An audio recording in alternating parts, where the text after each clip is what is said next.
It's the Southeast Junior Hornets, the Texas Spartans, West Texas Longhorns, Atascosa Aggies, and the Hamilton Park Bobcats.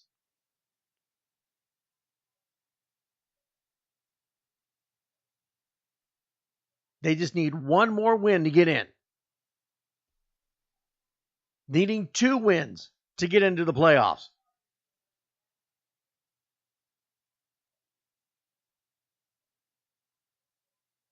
Needing 2 wins to get in. La Villa Mighty Cardinals, Rio Hondo Bobcats, the Texas Sun Devils, North Crowley Panthers.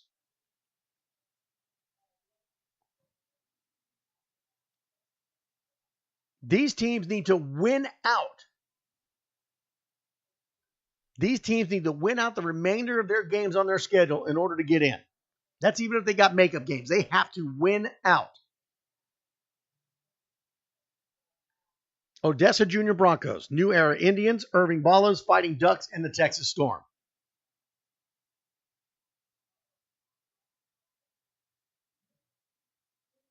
Alex Abrego, I have no idea what you're talking about. I'm running through all of these as quickly as I can. I believe I did mention the San Antonio Jaguars. They're already in. I ran down the list. If you didn't hear it, too bad. Clean your ears out. These teams need to win just to get on the bubble. Just to get on the bubble. Live Oak Jaguars, Lubbock Texans, New Braunfels Junior Cougars, Ed Couch-Elsa Little Jackets, Cedar Hill Longhorns, and the Southside Buccaneers.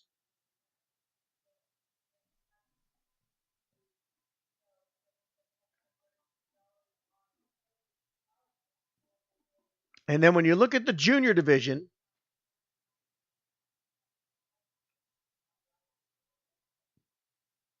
now Division II juniors, these are the teams that have secured a playoff spot. They've already won 5 games. Again, the magic number is 5.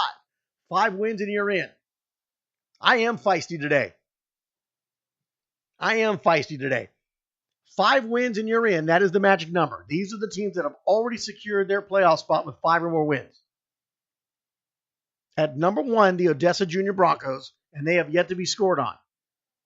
At number 2 is the RGV Bulls, followed by the Junior Barons, the New Era Indians, who have yet to be scored on,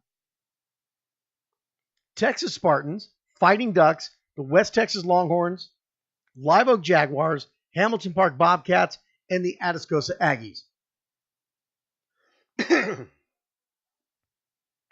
Those are the teams that are in. They've made the playoffs. There are 5 wins or better.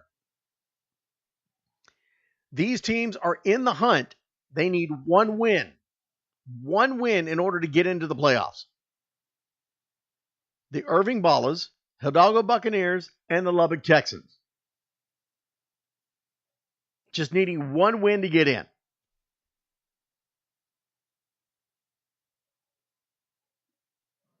Needing 2 wins to get into the playoffs. Again, we're in Division II juniors. Needing 2 wins of their final games to get in. Southside Buccaneers.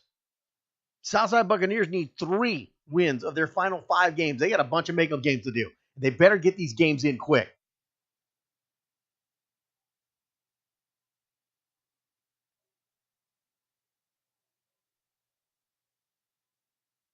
The Somerset Fighting Bulldogs, the La Villa Mighty Cardinals, Ed Couch-Elsa Little Jackets, and the Rio Hondo Bobcats all need 2 wins to get into the playoffs. Southside Buccaneers need 3. Needing to win out in order to get into the playoffs. It means they have got to win the remaining games that are on the schedule and any makeup games they may have in order to get into the playoffs. DFW Outlaws, Edinburgh Raptors, Midland Horned Frogs, and the Mercedes Tigers all must win out to get in. Needing a win just to get on the bubble. Just to get on the bubble, these teams need to win out in order to get on the bubble with a chance to get into the playoffs. True Blue, Brush Country Rattlers, West Texas Falcons, Floresville Wildcats, the Texas Sun Devils, and the Southeast Junior Hornets.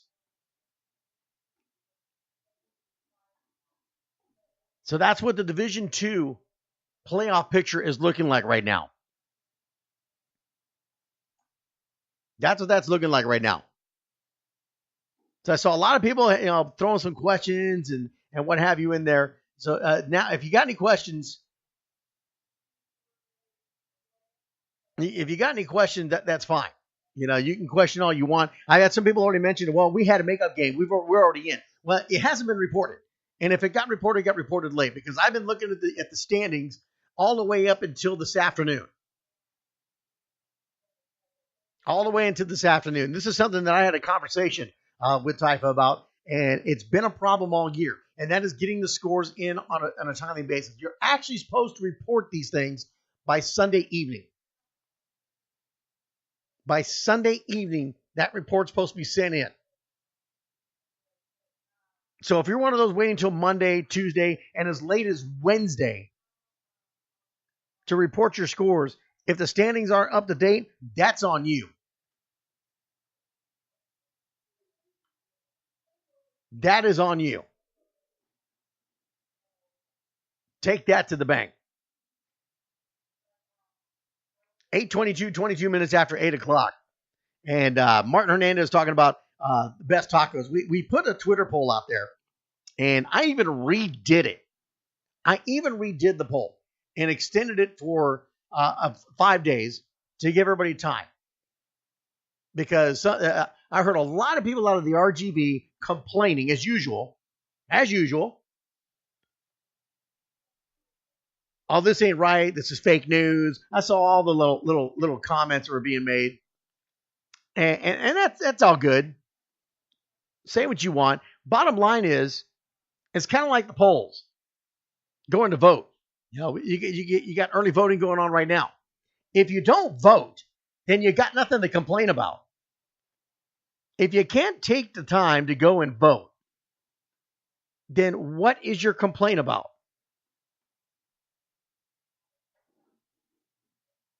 That's pretty much the bottom line. Go vote. If you can't do that, then sorry. That's too bad. That's on you.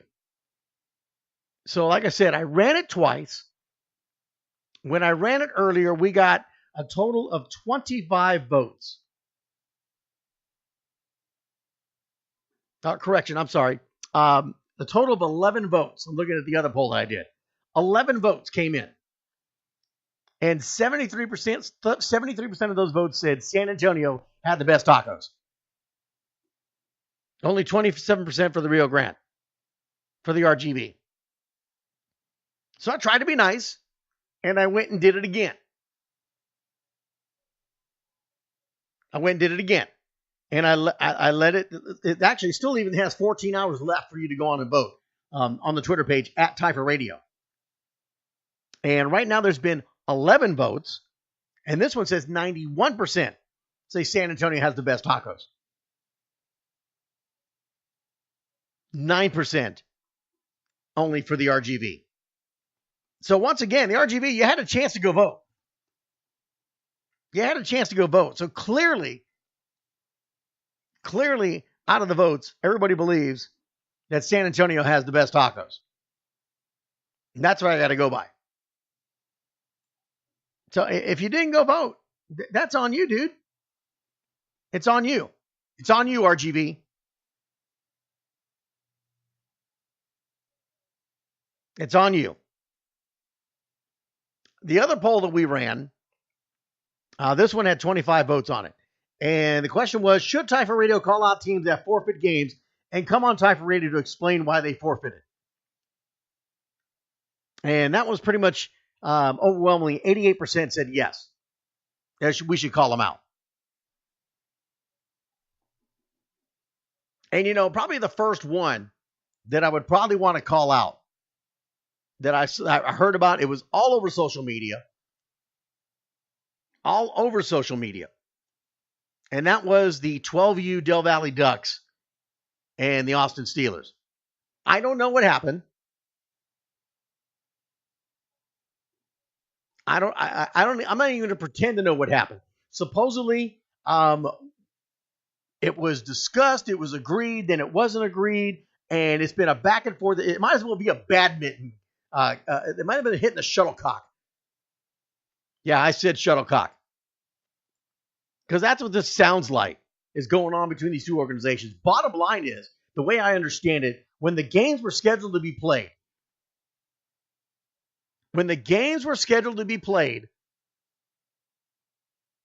all of a sudden for one team, it was an issue. And the other team showed up, was on the field, ready and waiting. The other one didn't show up.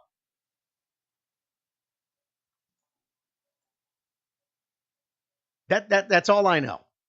I know that's what happened. And supposedly, we got permission to reschedule it, and they're just making a mountain out of a molehill. And okay.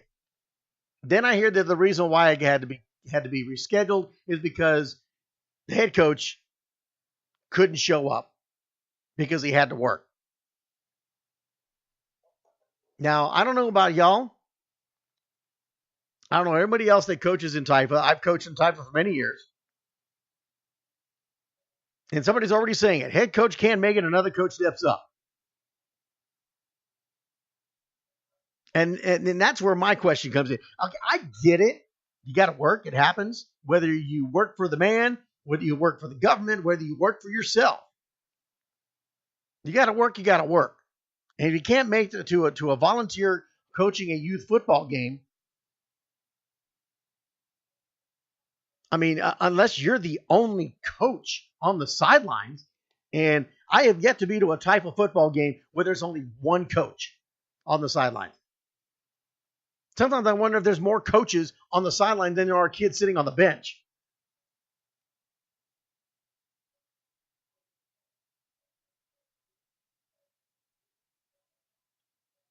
Sometimes I wonder. So I don't know the whole logistics of what happened in that particular game. Bottom line is they need to get that game off.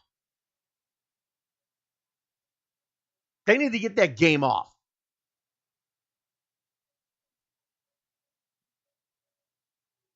And that's not true because I've been to North Houston Panther games in Houston, and it is more than just Colombo Hackett who's standing on the sidelines.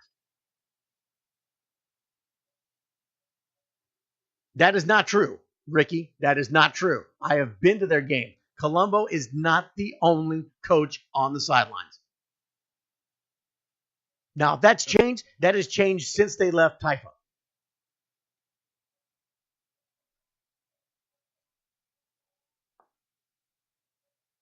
But I've never seen just one single coach on the sidelines. There's always at least two or three.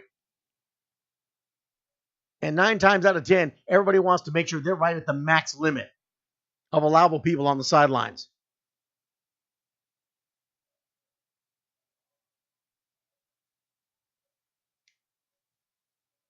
So I've been told they're supposed to let me know when that game goes off because I think they were trying to get me to come out there. If it's on a Sunday, we'll see what we can do. Come on out there and cover that game. But let's see if it happens. Let's see if it happens. Because I've been feeling some no pun intended. I've been feeling some duckings going on. I have a feeling there's some ducking going on. And we'll take a little bit more at that when we take a look at the Division I standings and who needs to get in the playoffs, what they need to do to get in the playoffs. Other teams that have forfeited, of course, Cedar Hill Longhorns and Division II Tykes forfeited. North Crowley Panthers in Division II Tykes have forfeited. We knew about the Hub City Bison. They're no longer competing in Taifa. East Austin Panthers and the Flag forfeited, and the Capital Area Wrangler Juniors have forfeited. They haven't competed all year. I think that team's completely folded.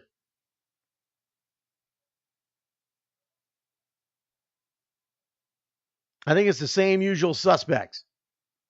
So no other new forfeits. Although I got to tell you, I'm even looking at the scores right here, and that 12U Austin Ducks game is not even showing up on here. So it's not even been recorded as a forfeit. It's been being rescheduled.